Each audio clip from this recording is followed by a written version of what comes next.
네, 최승재 의원입니다. 우리 중기부 장관님께 질문하도록 하겠습니다. 우리 최일선에서 고생이 많으십니다. 네. 아까 그 동행세일 같이 삽시다 말씀하시는 거 제가 들었는데요. 아마 이제 초창기고 시작하는 단계니까 아무래도 이제 비용 대비 가성비가 좀 떨어지는 측면을 저는 이해한다고 생각을 하고요. 아마 많은 소상공인들이 이제 흉내내고 하는 단계라고 저는 이해하고 싶고요. 아마 그 대기업들, 자사관 기업들이 많이 뭐 네이버 같은 데 사람들이 많이 알려준다면은 좋은 사례가 아마 만들어질 거라고 저는 이해하겠습니다. 본격적인 질문 말씀드리겠습니다. 아마 장관께서 지난해 4월 취임하시고 난 다음에 첫 번째 공친행정지로 아마 강원도 산불 그때 가셨는데 그때 중앙에서 열린 간담회에서 산불 피해 주민들이 바라는 게 융자보다 지원금 충당이라고 그냥 발언하신 걸로 저는 기억합니다. 그 당시에 추경정 본 예산으로 융자 외에 지원금이 없었기 때문에 강원도에서 아마 그때 직접적인 피해 지원을 국회 차원에다 요청을 하셨는데 그래서 국회에서 추경 예산으로 305원을 증액해 줬습니다. 근데 그 당시에 180억 원을 남은 예산 180억 원을 국회에다 얘기도 안 하고 기재부랑 협의해서 융자 방식으로 전용을 하셨더라고요. 이거를 생계를 잃은 소상공인에게 또 빚내서 하라는 게 중기부의 공식 입장인지 듣고 싶고요. 전체 353개가 피해 업체가 있었는데 당시에 183개 50% 가까이가 해가 바뀌고 나서야 집행이 됐습니다. 당시에 중소기업 중앙회가 피해액을 조사한 결과 피해 규모가 7천만 원 이상이라는 응답이 50%가 넘었는데 실제 지원받은 금액을 보니까 고작 1천만 원, 69개가 1천만 원 이하로 지원받았습니다. 지원 한도에 대한 별도 지침이 없었다는 것이 이제 그 당시에 했는데 이게 왜 그런가 봤더니만 자연재해 구호 및 복구 비용의 부담 기준에 관한 규정이 없어요. 소상공인에 관련된. 그래서 농업 시설 피해 시 피해 금액의 30% 지원한다는 이 부분이 35% 상향해야 한다는 농업 관련된 걸 준용을 하셨더라고요. 그러니까 그러다 보니까 이게 겨우 소상공인에 관련된 정책은 없는 거죠. 다시 한번 이 차제 소상공인 피해 면밀한 지원 기준을 마련하는 게 맞다고 좀 생각이 들고요. 장관께서 동의하신다면은 요 관련된 내용을 본의원실에다가 좀 보고해 주시기 좀 바라고요. 요 부분에 대해서 좀 말씀을 해 주시기 바라고요. 한 가지 더 질문 말씀드리겠습니다. 얼마 전에 잘 아시겠지만 아까 결산 내용에서 나왔는데 상당수 시장들이 화재보험이 존재한다고 나오는데 화재보험 가입률이 저조하다고 나옵니다. 사실 아시겠지만 전통시장 화재 발생하면 엄청난 피해가 있고 큰 위험이 많지 않습니까? 피해 금액도 엄청난데 중기부로서도 뭐 아까 결산 내용 나왔는데 전문위원이 이게 상당히 문제가 된다는 건 잘 나옵니다.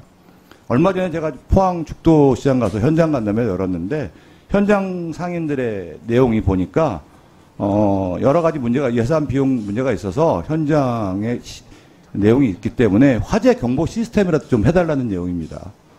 근데 본 의원이 파악한 자료에 의하면 전체 영업점포 18만 4천 군데 가운데 화재 알림 시스템 설치된 곳이 1만 6천 개밖에 안 돼요. 18.85%밖에 안 되는 거죠. 그래서 이 부분에 대해서 전체 노화 시설을 전체 화재 보험을 전체하고 시설 개선하는 건 문제가 있다면은 최소한 화재 알림 시스템이라도 사전에 갖춘다면은 화재에 관련된 부분에 대해서 좀 예산도 절감시킬 수 있고 화재를 예방하는 효과는 있다고 생각하는데 장관께서 어떻게 생각하시는지 견해를 좀 말씀해 주시기 바랍니다. 네, 먼저 강원도 산불과 관련해서 설명을 드리도록 하겠습니다. 이 강원도 산불은 305억 원을 증액을 했는데 이 가운데에 180억 원은 강원도 산불 피해 소상공인의 공통 융자 자금으로 이제 그렇게 집행이 됐습니다. 이렇게 집행된 이유는 첫째 이 아까 지적하신 대로 처음에 이 법적으로 소상공인에 대한 피해 지원에 대한 법적인 근거가 없었기 때문이고요. 그 당시에 이제 그 처음에 전용을 했던 것은 지금 말씀하신 것처럼 농민을 기준으로 했지만 후에는 자연재난 구호 및 복구비용 부담 기준 등에 관한 규정에 따라서 최대 지원금이 5천만 원까지 지원할 수 있도록 했기 때문에 5천만 원까지 지원을 하고서 남은 금액입니다. 그래서 이 남은 180억 원을 어떻게 쓸 것인가에 대해서 강원도의 그 피해 소상공인들과 협의한 결과 그 소상공인들이 이 180억 원을 그럼 공통 융자 자금으로 같이 좀 쓸 수 있도록 해달라. 이렇게 해서 이제 180억 원이 그렇게 해서 지급이 된 것입니다. 따라서 이것은 국가재정법에 따라서 기재부의 협의를 거쳐서 목간 전용을 한 것이기 때문에 어떤 절차상의 하자나 이런 것은 지금 현재 없는 것이고요. 그 당시에 강원도 산불과 관련해서는 풍수해보험과 관련해서도 소상공인은 풍수해보험의 그 가입 대상이 아니었었는데 저희가 그 이후에 이 행안부하고 논의를 해서 소상공인을 풍수해보험의 가입 대상으로 바꿨습니다. 그래서 지금 소상공인이 풍수해보험의 가입 대상이 된 지 1년째 정도 됐는데 이번에도 이제 수해가 나니까 풍수해보험에 가입을 했던 소상공인은 한 1,000만 원 정도 보험으로 보상을 받을 수가 있는데 그렇지 않은 이제 그 소상공인들에 대한 보상 문제 같은 것들이 이제 차별이 많이 돼서요. 앞으로 이 부분에 좀 더 홍보가 필요하다라고 생각하고요. 풍수해보험 같은 경우는 1년에 3만 원에서 5만 원 정도만 내면 됩니다. 그런데 이 3만 원에서 5만 원도 지자체에 따라서 50에서 90%까지 그 지원을 해주기 때문에 실질적으로 소상공인들이 부담해야 되는 액수는 한 달에 한 1,000원, 2,000원 뭐 이 정도인 경우가 대부분이라서 이것은 좀 앞으로 저희가 더 적극적으로 홍보를 하겠다는 말씀을 드립니다. 그리고 지금 화재와 관련해서도 이 의무 가입 비율이 낮습니다. 그래서 제가 저희 이제 그 한두 달 됐나요?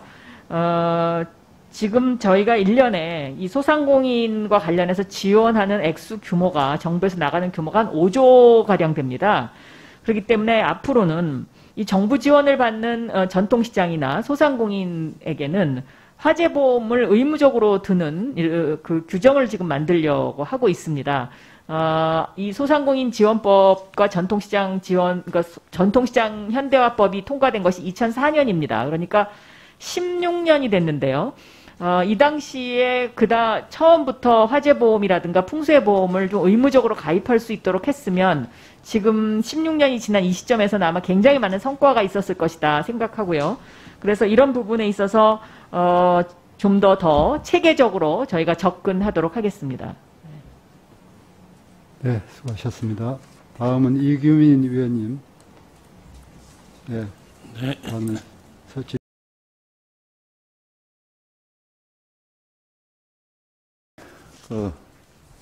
저도 중기부 장관님하고 산업부 장관님께 질문하도록 하겠습니다. 먼저 중기부 장관님께 먼저 말씀드릴게요. 네.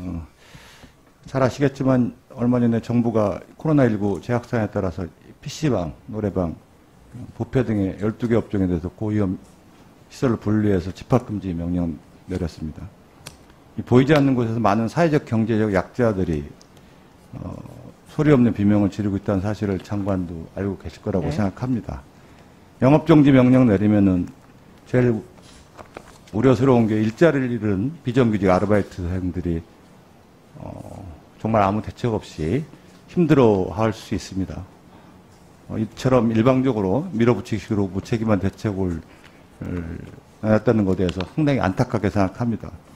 지방에서 시골에서 올라와서 아르바이트를 생계를 유지하는 수만 명들이 있다는 가장 취약한 약자들이 있다고 생각합니다. 이들이 하루아침에 사실은 정말 아무 대책 없이 길거리에 내몰리게 됐습니다. 그 규모가 얼마가 됐는지 장관께서 파악하고 계시는지요.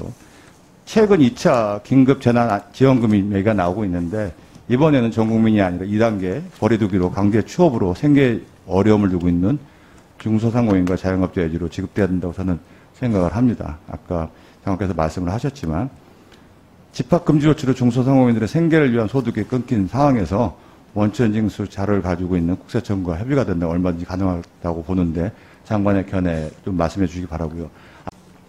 먼저 중기부 장관님 말씀해 주시기 바랍니다. 네, 지금 말씀하신 그 집합금지 명령과 관련된 부분에 있어서는 저희가 12개 업종으로 구분을 해서 이걸 현재 모니터링을 하고 있는 그런 상황입니다. 그리고 현재로서는 이런 분들에게 고용유지지원금 고용부에서 하고 있는 이제 그런 그 제도를 저희가 지원을 하고 있는데요. 이 부분은 저희가 좀 더 모니터링을 해서 상황이 많이 악화되면 여기에 따른 대책이 필요하지 않나 이렇게 생각하고 있습니다. 아까 산업부 장관님 오전에 코트라 문제 말씀을 하셨습니다. 조정훈 의원께서 말씀하셨는데 장관께서 산업부 장관님 말씀하신 충분히 이해는 합니다. 코트라 관련된 내용에 대해서 충분히 중기부로 일관하는 문제에 대해서 여러 가지 문제를 고려해야 된다. 그 다음에 그 코트라에 관련된 의미에 대해서도 저는 충분히 이해를 한다고 생각합니다. 다만 코트라에 대한 인식, 중소기업자들이 갖고 있는 인식에 대해서는 장관님께서 그렇게 말씀하시면 저는 안 된다고 생각합니다. 조정훈 의원께서 말씀하신 부분은 인식에 관련된 부분이었는데 잘못된 인식이다. 근거가 없다 이렇게 말씀을 하셨습니다. 저는 그 부분에 대해서 지적을 하지 않을 수 없습니다. 조정훈 의원과 그러면 제가 중소기업자들 대상으로 한번 실태조사를 한번 하겠습니다. 그걸 관련돼서 한번 제가 발표를 할 테니까 그럼 장관께서는 그 부분에 대해서 그런 실태가 나온다면은 인정하시겠습니까? 그거에 대해서 다시 한번 말씀해 주시기 바랍니다. 답변해 주십시오. 네. 아까 제가 우리 조정훈 의원이 말씀드릴 때 조정훈 의원님의 그 생각과 또 그거는 제가 존중을 한다고 말씀을 드렸습니다. 제가 그 잘못된 인식이고 근거가 없다는 것이라고 말씀드리지 않았다는 사실은 제가 다시 한번 확인을 드리고요. 그리고 조정훈 의원께서 그런 느낌과 생각을 말씀을 하실 때 구체적인 사례나 이런 통계를 주시면 그것이 왜 그런 식의 그런 게 있었는지 충분히 제가 설명을 드리고 싶다라고 제가 설명을 드렸다고 말씀을 드리고 이렇게 말씀을 드리는 까닭은 그 코트라와 우리 정부 공공기관들이 지금 아까 조정훈 의원께서 예를 주셨던 우리 지금 뭐 삼성, 우리 뭐 현대, 대우 이렇게 커다란 기업들을 도와주는 것이 아니고 우리 정부 예산에 전부를 우리 중소기업들 해외 진출하는데 들고 있고 그것이 투자 유치고 또 그것이 통상과 관련된 일들 그런 것들은 종합적으로 다 지원을 하고 있고 코트라가 해외의 하나의 플랫폼이 돼서 우리 산업부뿐만 아니라 우리 문화부도 있고요 또 특허청도 있고 다른 부처의 그런 여러 가지 중소기업들 활동하는 걸 지원을 하고 있습니다. 그런 차원에서 제가 말씀을 드린 것이고 그리고 그 안에서 우리 그 서비스에 대해서 우리 중소기업들이 불편을 느끼고 어려움을 느낀다. 당연히 저희가 반성하고 고쳐가면서 바꿔 나가야 된다고 생각하는 것입니다. 이 정도 말씀드리겠습니다.